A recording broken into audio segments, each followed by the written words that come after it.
I was too early. Have you made a mistake as well? Have you been too bullish too soon, Tom? Well, the market's been a lot worse than I expected. We were expecting a treacherous first half, and yeah, I mean, I would say, we do have a bit of egg on our face, but we were looking for something treacherous. It's been really tough, but then again, I don't expect to be right 100% of the time either. I understand, but why was it worse than you thought it was going to be? What happened that you didn't anticipate? I think that this year was a year where inflation really worsened relative to market expectations. And I think the bond market got very concerned about that, and it really forced the Fed's hand. So I think in some ways, with the war and supply chain and COVID in China, it really came to a head. And I think it put equity investors in a tough spot because stocks aren't terribly expensive. But when the bond market is sort of screaming for Fed to be a bit tighter, it's tough for stocks to hold up. And I think that's what we're kind of going through now. But, I don't think that means that we should be selling equities here either. But doesn't that tell you that the full extent of what the Fed is going to do isn't necessarily in the market, as others, including you, have argued? Yeah, without question. I mean, look, if the Fed decides that we need to have 10 hikes this year, I don't think that's priced in. But I also don't think it's cast in stone. I don't think 50 basis points in May or even 50 in June is really going to rattle markets further.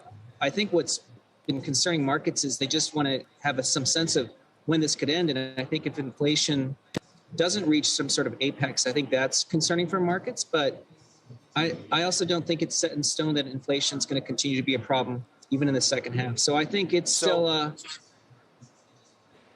forgive me, Tom. I'm sorry. It's still a what? Well, I think it's still one of these where we have to kind of watch how markets react to incoming data, and even the PCE report later this week is going to be important. But I think to me the most encouraging thing to look for, or signs of encouragement, is just to look at the bond market. And if the bond market's settling down, that's when equities can start to stabilize as well. But what does it say to you, the nature of the sell-off that we had into the close on Friday, that the Dow today was down nearly 500, and that we staged the kind of reversal that we did? Is there a signal in there? Is there comfort that you can take to investors and suggest that that's the kind of activity I look for when I'm looking for a capitulation move? How do you assess that? Yeah, I think we're at a moment where it's not a surprise that there's a buyer strike. There's a lot of surveys out. I think the Goldman positioning data is really instructive because institutional investors are essentially at 0 percentile exposure to equities. And so you have a buyer strike. You might have margin calls. It's not a great setup to see selling Thursday and Friday. And I think people were thinking today would be a big washout day and liquidation. And we had that in the morning and we reversed. I think one of the keys that we're watching, though, is, at the front end of this has been big cap tech, the FANG trade. They rolled over really, actually, much of them struggled since mid last year, down over 25%.